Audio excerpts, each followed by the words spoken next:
Hello everyone, Christina Werner here. Welcome to another video here at my YouTube channel. Today I'm making a really fun birthday card using the Monster Hugs stamp set from Mama Elephant. This is such a cute stamp set. The little monsters in them make me think of Monsters Inc. And I just wanted to put a big grouping of these monsters on a card, kind of stacked up in a pyramid style, and then have that little monster that's on the balloon that's, like being lifted by the balloon. I wanted that little guy at the very top. So the first thing I did was I stamped all of the images onto just some inexpensive printer paper, and then I trimmed them out. This is so that I can create my scene here, just move everything around and kind of get an idea of how I want my card to look. I call this creating a map so that I know exactly where I'm going to be stamping. So while I was putting all these together, I started thinking about, okay, what are these little monsters that are on the second row? What are they standing on or sitting on, or what is happening? And I decided it would be kind of fun to draw in some very simple gift boxes. Since it's going to be a birthday card, having them on top of gift boxes or presents would be very fitting. So I decided I would do that, just sketch them in. I started kind of sketching to get an idea. And this one looks like it could be popping out of the top of a box. His arms are all out like he's screaming surprise or something. I thought that'd be really cute. So I just kind of penciled my ideas in, and this is going to be my guide while I do all my stamping. So this is a watercolor card today. So I'm going to first pick out some watercolor paper. I'm using some hot press watercolor paper today, mostly just because it was out on my work surface from a previous project, but also sometimes I just like to mix things up a bit. Hot press paper is more smooth, so this is going to have less texture than if I had used a cold press paper. And because I'm doing all this stamping and it's going to be a one layer card, I'm using some masking paper to create two masks. I only needed two masks. There's really only two monsters that have other monsters behind them. And the way you figure out what you need to mask is you just figure out what images are being overlapped by other images, and then you just create a mask for the ones that should be in front. So I really only needed two, so I just stamped these two little monsters, and those are the ones that have other monsters intersecting with them, and they're the ones in front. So first I stamped the ones that needed, the first one that needed to be masked. This one at the bottom kind of looks like a dinosaur to me a little bit. So I removed my map and then stamped my little dinosaur monster. And he's going to be stamped just fully as is.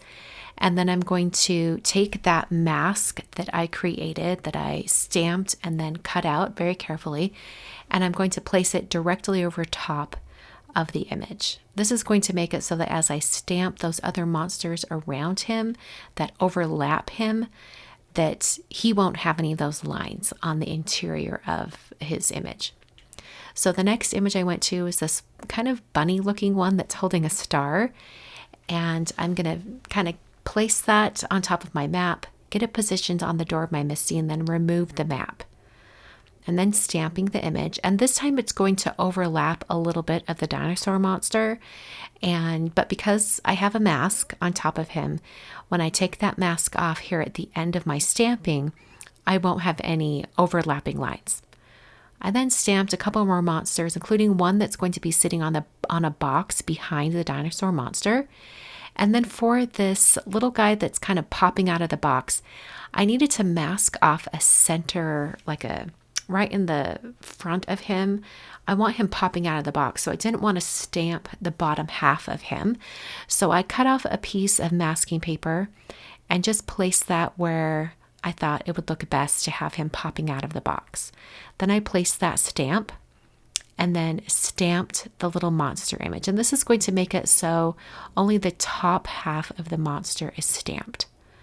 So I stamped that down, and then very carefully, just using scissors so I could catch the edge of that masking paper, I peeled off the masking paper. I'm going to put the mask over him because there is that little kind of flying monster that is going to intersect with our little gift box popping out. guy. So I stamped the flying one, and then I stamped my favorite, which I think is the little bunny one holding the balloon.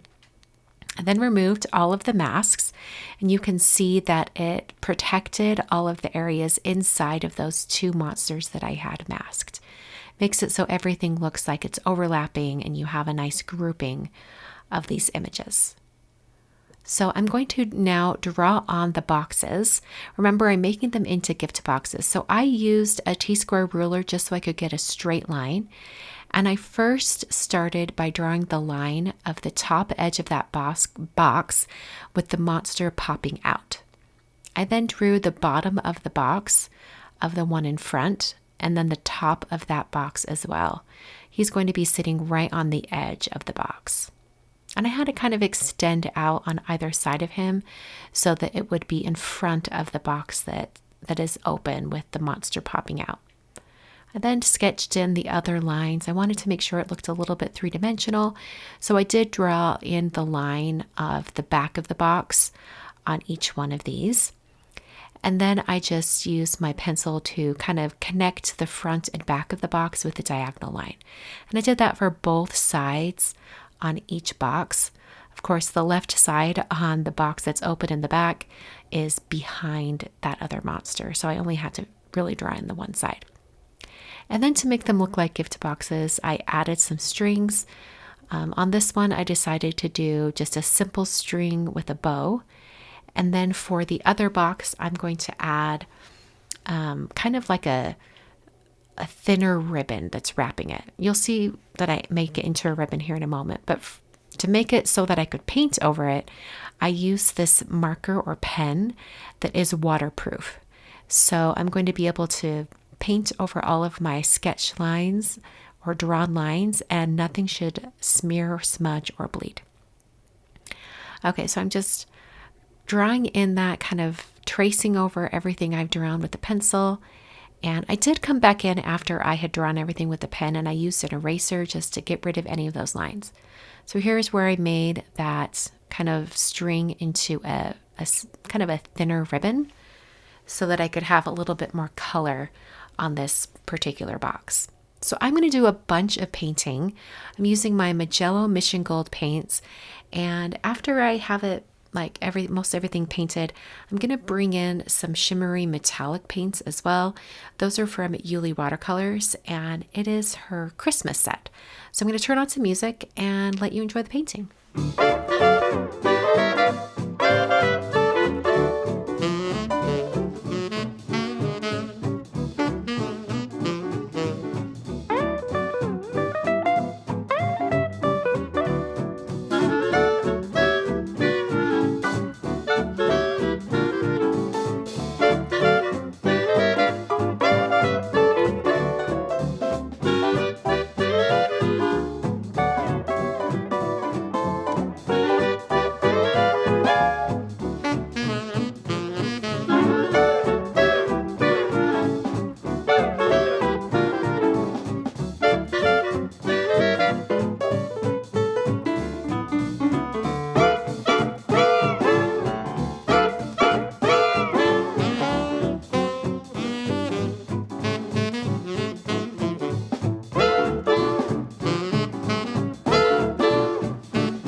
after all of that painting, which I think took nearly an hour to paint all of that, I then removed my stamped and painted piece from my board and then put it into my MISTI so I could stamp that greeting.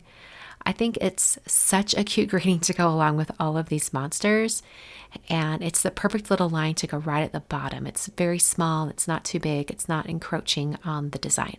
I think Have a Monstrous Birthday is so super cute.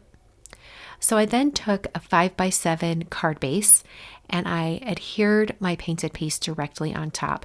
Because I taped it down to a board and because I didn't use too much water all over it, it was pretty flat. I decided to add some little sparkles and things like that in these different metallic paints, very similar to that Mama Elephant Critters envelope that I did last week. So I'm going to paint all of these on and then we'll finish up the card.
I also added some blush on all of those cheeks on the monster since I forgot to add those earlier.